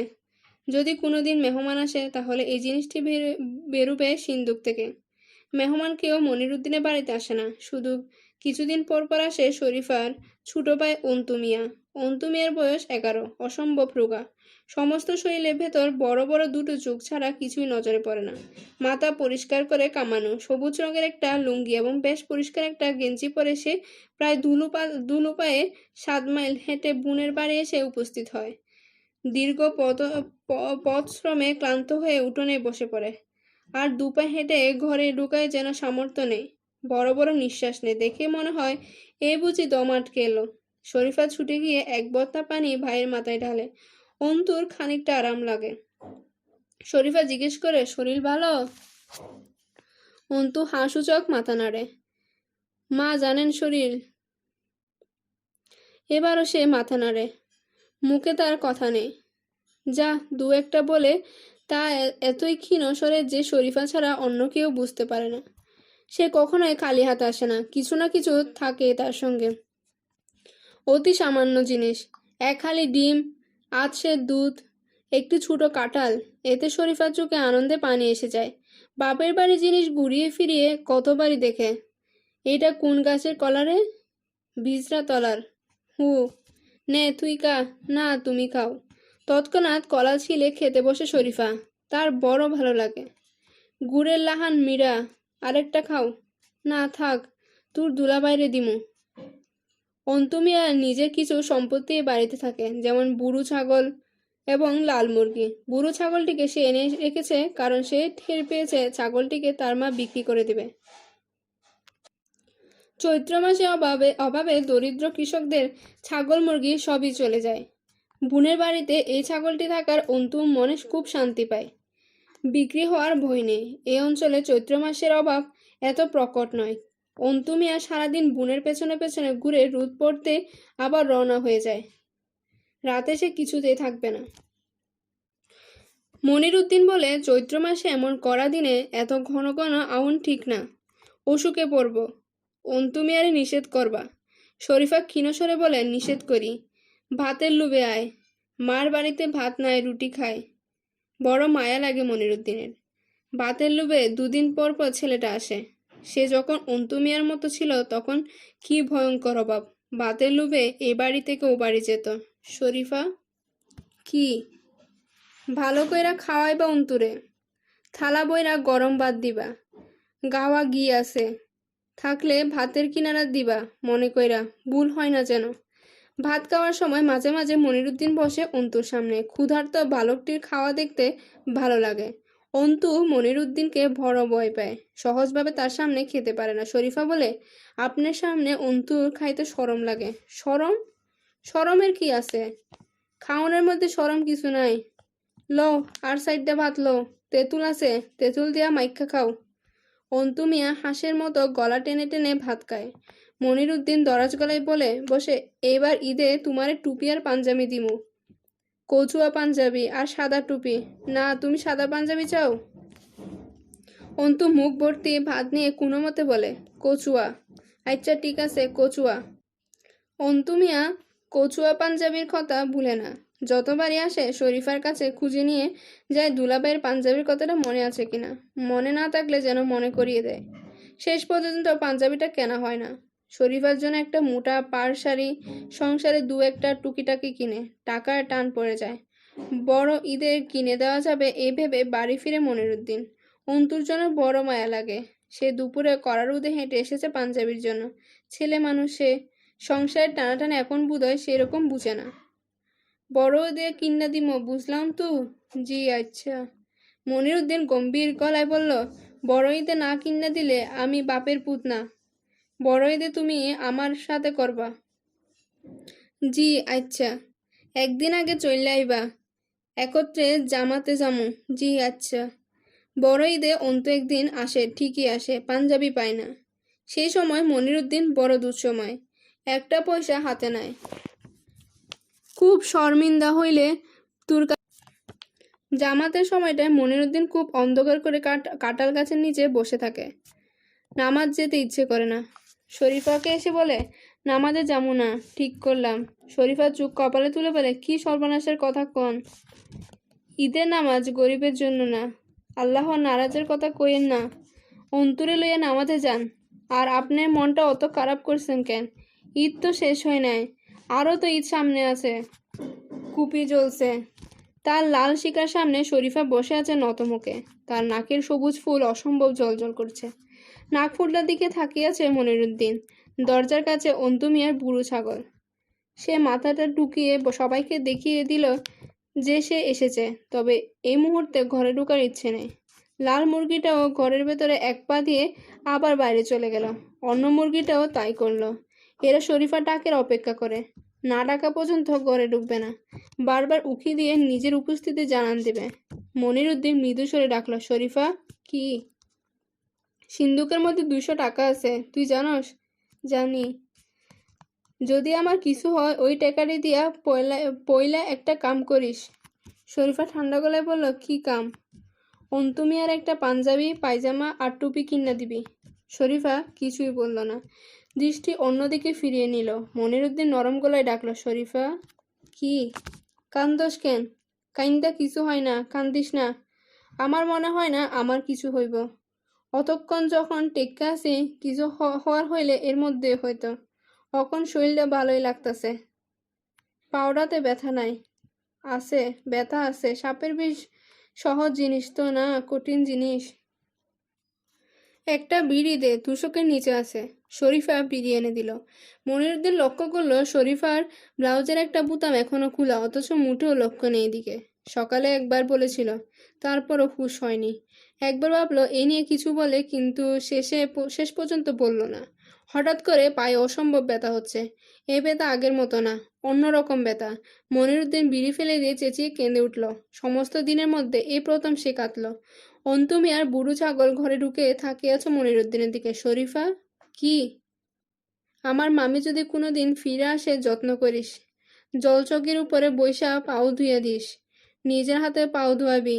মামির জন্য মনটা কান্দে। আপনার শরীর কি বেশি খারাপ? মনিরুদ্দিন জবাব দিল না। শরীফা যেখানে বসেছিল সেখানেই বসে রইল। তার গালে জলের সূক্ষ্ম দাগ। সে তাকিয়ে আছে কুপির দিকে। কেমন লালচে দেখাচ্ছে তার মুখ। শরীফা। কি? অন্তু মিয়ার কথা যেটা কইলাম মনে রাখিস। ভুল হয় না যেন। টাকা বড় জিনিস না, মায়া মহব্বত বড় জিনিস। পাঞ্জাবিটা ভালো জমিনের কিনবি। শরীফা চোখ দিয়ে টপ টপ করে পানি পড়তে লাগলো। মনিরুদ্দিন ধরা গলায় বলল, আর শুন শরীফা, আমার উপরে কোনো রাগ রাখিস না। এটা কি কন? মনিরুদ্দিন বিড়িতে লম্বা একটা টান দিয়ে অনেকক্ষণ ধরে কাশলো। তার ভাবভঙ্গি দেখে মনে হচ্ছে সে এখন ঘুমিয়ে পড়ছে। হাত থেকে জ্বলন্ত বিড়ি পড়ে গেল।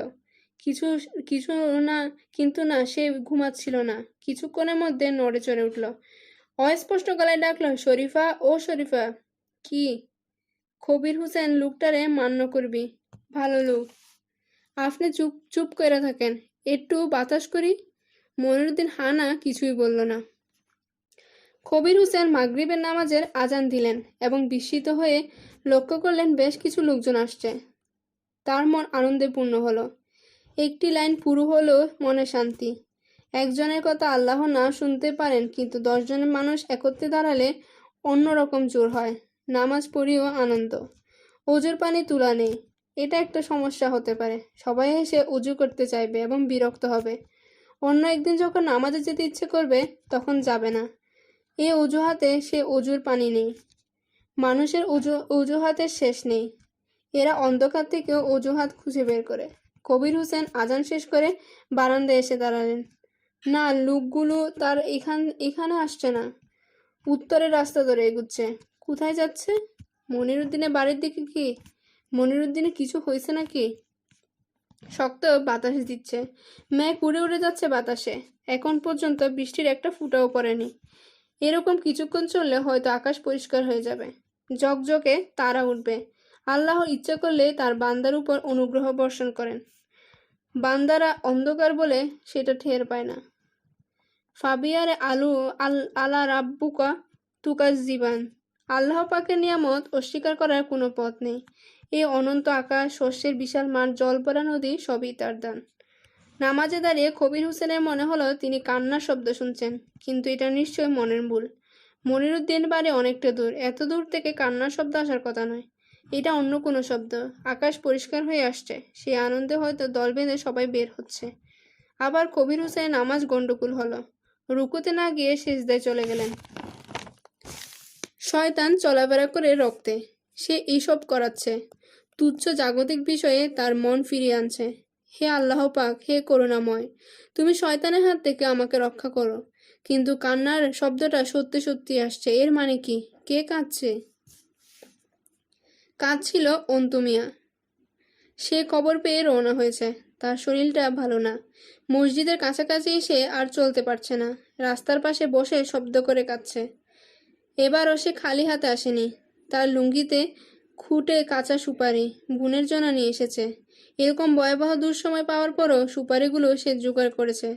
শিশুরা পৃথিবীর কোনো দুঃসম্পাদই স্বীকার করে না। কবির হোসেন বললেন, তুমি কেডা? কোনো জবাব এলো না। তুমি কি এই গ্রামের? না। নাম কি তোমার? অন্তু মিয়া। ও আচ্ছা, চিনলাম। পথের মধ্যে বৈশা কাঁদছেন কেন? ধরো আমার হাত, ধরো, চলো আমার সঙ্গে। আমারে চিনছো? অন্তু কবির হোসেনের হাত ধরল। রুগা একটা হাত, কিছুক্ষণ পর পর কেঁপে কেঁপে উঠছে। কবির হোসেন গভীর মমতায় বলল, ও বাইসা আছো? কিছু হয় না। ও বাইসা আছে, কিছু হয় নাই। কিছু হইলে খবর পাইতাম। মরণের খবর পাইতাম। মরণের খবর গ্রামে ইমাম পায় সবার আগে, বুঝলা? ধরো, শক্ত করে আমার হাত ধরো। তোমার কুটির মধ্যে কি? সুপারি। বোনের জন্য আনছো? অন্তু মিয়া মাথা নাড়ল এবং অন্য হাতের তালুতে চোখ বুঝল। মনিরুদ্দিনের বাড়ির সামনে একটি গরুর গাড়ি দাঁড়িয়ে আছে। জলিল নিয়ে এসেছে। মনিরুদ্দিনকে গঞ্জে নিয়ে যাওয়ার হবে। অনেক লোকজন দেখা যাচ্ছে। বেশ বড় একটা জটলা। গ্রামের মাতব্বর শ্রেণীর লোকজন সবাই আছে। বজলু সরকার ভারী গলায় নির্দেশ দিচ্ছেন। উঠোনে 3-4টা হারিকেন এবং কুপি, তাতেও ঠিক আলু হচ্ছে না। বজলু সরকার বললেন, সঙ্গে কে কে যাইতেছ? শুধু জলিল গেলে কাম হইতো না, আরেকজন দরকার। কবির হোসেন এগিয়ে গেলেন। তিনি যাবেন। সঙ্গে তার বেতের সুটকেসটা থাকবে। পিছু টান রাখতে চান না। হয়তো গঞ্জ থেকে আবার ফিরে আসবেন, হয়তো ফিরে আসবেন না। এই গ্রাম ছেড়ে যেতে তার মায়া লাগবে। লাগলেই কি, পৃথিবীর সব মায়া তো কাটতে হয়। এটাই হচ্ছে নিয়ম। গরুর গাড়ি হেলে দুলে চলছে। নিচে বেঁধে দেওয়া লন্ডন থেকে আলো এসে চারিদিকে যেন আরো অন্ধকার করে দিচ্ছে। একটা কাঁথায় সমস্ত শরীর ঢেকে শুয়ে আছে মনিরুদ্দিন। সে বোধহয় ঘুমিয়ে পড়েছে। মাঝে মাঝে তাকে ডেকে কথা বলছেন কবির হোসেন। সাপে কাটা রোগীকে কিছুতেই ঘুমোতে দেওয়া যাবে না, জাগিয়ে রাখতে হবে। ও মনিরুদ্দিন। জি। ঘুমায়ও না, কথা কও মনির। ও মনিরুদ্দিন। জি। ঘুমায়ও না, একটু উঠতে বসো। মনিরুদ্দিন উঠে বসে না, ঝিম ধরে থাকে। ভোরবেলার স্বপ্নটা আবার যেমন দেখতে পায়। ভোরবেলার স্বপ্নে একটি নারী কোমল মুখ ছিল, দুটি জলভরা স্নিগ্ধ চোখ ছিল। সে নারীকে সে চেনে, আবার চেনেও না। কে সে? মনিরুদ্দিনের বড় জানতে ইচ্ছে করে। কবির হোসেন গাড়ির সঙ্গে সঙ্গে। তিনি ঘন ঘন হাতের তালু দিয়ে চোখ মুছছেন। কবির হোসেন একবার ভাবলেন ছেলেটাকে বাড়ি চলে যেতে বলবেন, কিন্তু বললেন না, আসুক। এক সময় গ্রামের শেষ সীমানায় এসে নিজেই থেমে যাবে। মানুষকে কোথাও না কোথাও থামতে হয়। বেশ শক্ত বাতাস দিচ্ছে, ঠান্ডা কনকনে হাওয়া, হয়তো বৃষ্টি হচ্ছে কোথাও। কবির হোসেন তাকিয়ে আছেন অন্তুর দিকে। অন্তু ছোট ছোট পা ফেলে এগুচ্ছে, যেন কেউ তাকে থামাতে পারবে না। শেষ হলো হুমায়ুন আহমেদের অপরাহ্ন বইটি। গল্পটি ভালো লাগলে লাইক, কমেন্ট এবং শেয়ার করে আমাদের পাশে থাকবেন। ধন্যবাদ।